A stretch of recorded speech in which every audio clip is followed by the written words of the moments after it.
Day. എനിക്ക് ആദ്യം വന്ന പേഷ്യൻ്റ് ഒരു കോയിൻസിഡൻസ് ആയിരിക്കാം.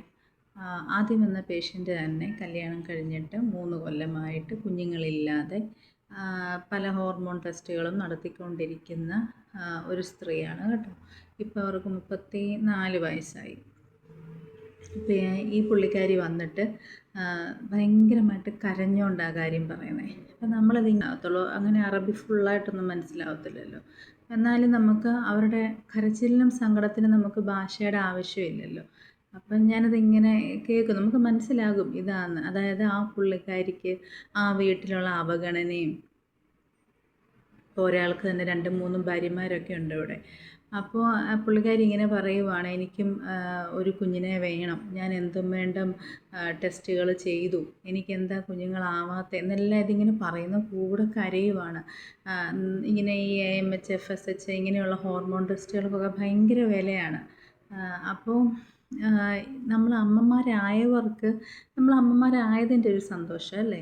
ഈ അമ്മമാരാകാത്തവർക്ക് അവർക്ക് ഭയങ്കര ദുഃഖമാണ്. പക്ഷേ നമ്മുടെ നാട്ടിലാണെങ്കിൽ അതിന് ശേഷം പറയാം, എവിടെയാണെങ്കിലും കുഞ്ഞുങ്ങളില്ലാത്തവർക്ക് ഒരു അവഗണനയുണ്ട് എന്നുള്ളത്. പക്ഷേ അവരെ മാറ്റി നിർത്തേണ്ട കാര്യമുണ്ടോ? ഇനി കുട്ടികളുള്ളവർ ഇപ്പം എനിക്ക് കുഞ്ഞുങ്ങളുണ്ട് എന്നും പറഞ്ഞ് ഞാൻ അഹങ്കരിക്കാൻ എന്തെങ്കിലും ഉണ്ടോ? നാളത്തെ ജീവൻ നമുക്കുണ്ടോ എന്ന് നമുക്ക് ഉറപ്പില്ല. നമ്മുടെ കുഞ്ഞുങ്ങളുടെ നാളത്തെ ആയുസ് നമുക്ക് അറിയത്തില്ല. അപ്പം നമ്മൾ ഒന്നിലും അഹങ്കരിക്കാനില്ല. നമ്മൾ കുഞ്ഞുങ്ങൾ ഉള്ളവർ ബ്ലെസ്ഡ് ആണെന്ന് പറയാം.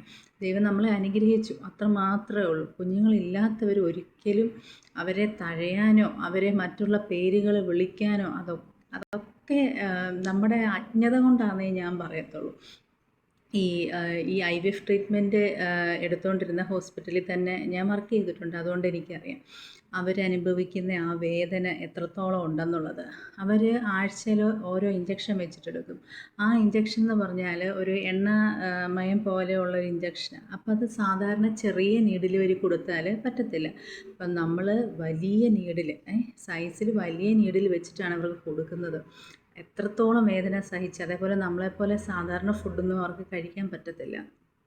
അവർക്ക് മുളപ്പിച്ച പയർ, ബാംബൂ റൈസ്, അങ്ങനെ കൊതിയുള്ള ഫുഡ് പോലും കഴിക്കാൻ പറ്റാതെ അവർ 15ാമത്തെ ദിവസം ആ റിസൾട്ടിന് വേണ്ടി വെയിറ്റ് ചെയ്യും. അത് നെഗറ്റീവ് ആകുമ്പോൾ ഉള്ള ദുഃഖം എത്രയാണെന്ന്. അതുകൊണ്ട് എല്ലാവർക്കും, സ്ത്രീകളായിട്ടുള്ള എല്ലാവർക്കും ഹാപ്പി മദേഴ്സ് ഡേ തന്നെ ഞാൻ വിഷ് ചെയ്യുന്നു. അത് അമ്മമാരായവരായിക്കോട്ടെ, അമ്മമാരാകാൻ തയ്യാറെടുക്കുന്നവർ